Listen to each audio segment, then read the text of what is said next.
Mummy પનીરનું કયું શાક બનાવી વાર્યું? પનીર કુરમા એકદમ અલગ જ. હા, ગરમ મસાલા વગર.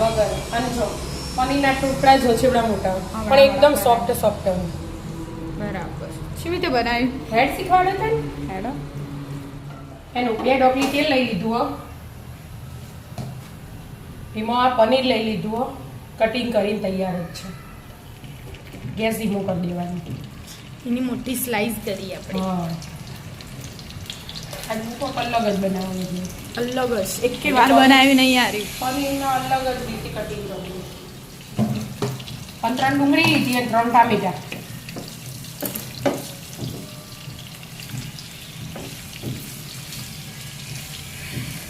મસ્ત બ્રાઉન કરવાના હોય કેમ મમ્મી? પછી ફીવરીએ બ્રાઉન કરી દો. આ કાજુ પલાળ દીધા પાણીમાં. 3 ડુંગળી 3 ટામેટા લસણ આદુ બરાબર. તૈયારી કરી દીધી. ટામેટા પીસવાના એટલે રહેવા દીધા. પેલા આ તો બ્રાઉન કરી દો. હા, બ્રાઉન કરી દેવાના. મસ્ત થઈ જશે. આ તો 2 બાજુ ફેરવી કેમ અમે હા, કરી દો. મસ્ત બ્રાઉન થઈ જાય. હા. હવે નીકાળી દેવાના કે બાર કડક કડક થઈ જાય કે મમ્મી? હા, મસ્ત ક્રિસ્પી. ઠંડા પાણી નાખો ને એટલે ઓછા આવે. નીચે પડી જોઈએ. હવે એના એક તેલમાં લસણ આદુ અને ડુંગળી કડક કરવાની હોય એટલે બ્રાઉન કરી દેવાની, સોતળી દેવાની ખાલી. એને ધીમા ગેસે ચડવા દેવાનું. ચડવા દો. ડુંગળી થોડી બ્રાઉન કલરની થઈ જાય. કલર ચેન્જ થઈ ગયો હવે લઈ લેવાનું. સોતળી દીધી ખાલી. હા, વાસણમાં બહાર કાઢવાની થોડી તકલીફ પડે કે નીકળી જાય. બોલો શું થયું? આજે રજા હે ને આ તો બધા સાથે ખાવા બેસીશું બહુ દિવસ પછી એટલે બધા ફેવરેટ બનાવી પનીર બધાનું ફેવરેટ છે. આપણે પનીર એક ઘેર બનાવીએ. બધી આવી જાય. ડુંગળી ઠંડી થવા દેવાની. થોડી ભાઈ પીસવાનું હોય કાજુ પણ ઠંડી થવા દો. હવે તેલ મેળવું એના એક તેલમાં થોડું બીજું એડ કરવું પડશે કે મમ્મી? એટલું નહીં ચાલે. એડ કરી દો ત્યાં થોડું. અને ગરમ થવા દેવાનું. થોડી વાર.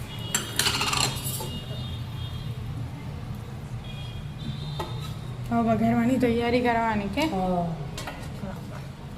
તેલ ગરમ થવા દો. થઈ ગયું.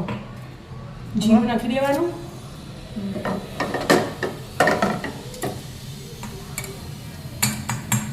થઈ ગયું જીરું. હવે ટામેટા પ્યુરી. ટામેટા પ્યુરી.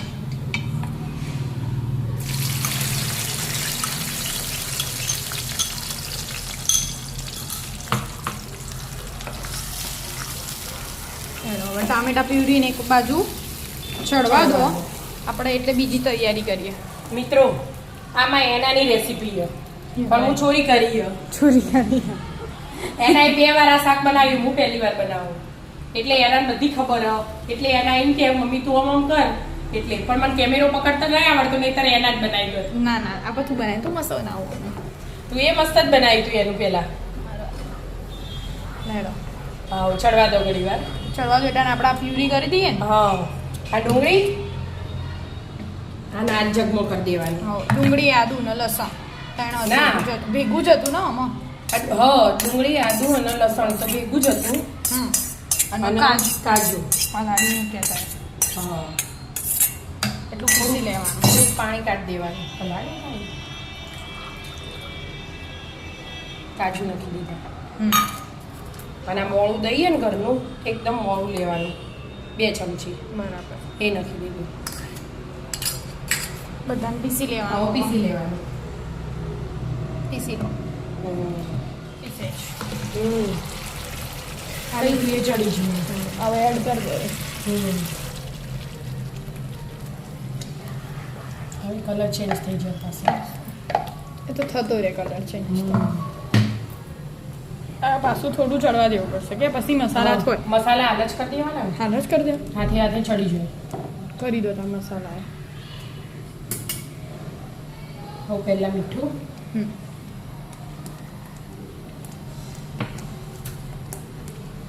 મરચું. હું લાલ નહીં, આ લીલા વાપર્યા નહીં ને એટલે લાલ જ નાખવાનું. અને ધાણા જીરું, થોડી હળદર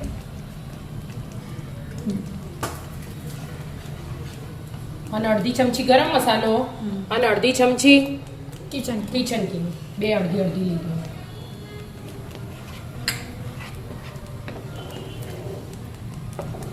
બરાબર મિક્સ કરીને ચડવા દેવાની ઢોકળી થોડી વાર. ચડવા દો થોડી વાર કલર બદલાશે પાછો થોડો લાલ થશે લાલ થશે. હેડો ચડી ગયું કે હા, બરાબર બધું મિક્સ થઈ ગયું. બહુ જાડું હો એટલે થોડી ગ્રેવી પતલી કરવી પડે ને, એટલે જગમાં પાણી લઈ લીધું. ઢોકળામાં ને બેમાં એટલે ચોખ્ખું થઈ જાય. થોડું પાણી એડ કરી દીધું હા, થોડું લાલ કલર માટે આ કાશ્મીરી મરચું એક જગ્યાએ પડ્યું છે. અને પનીર એ લઈ લેવાનું. Mix પાણીનો કરતો ને. પલાળ દીધા હતા આપણે. હા, એટલે કૂણું થઈ જાય ને હમ. એટલા માટે.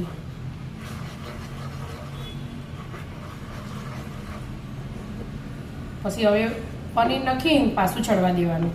તેલ છૂટે ને હમ. ચાલશે.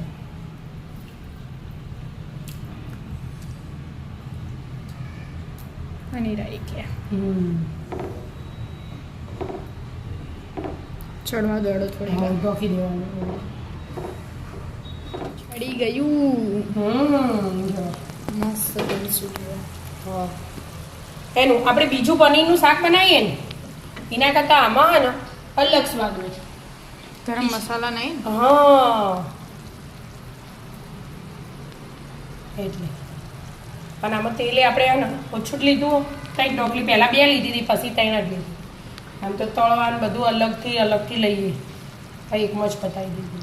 અને ચઈ શાક કહેવાય મમ્મી પનીર કોરમા પનીર કોરમા તૈયાર છે. આવી જાઓ મિત્રો પનીર કોરમા ખાવા. રાધે રાધે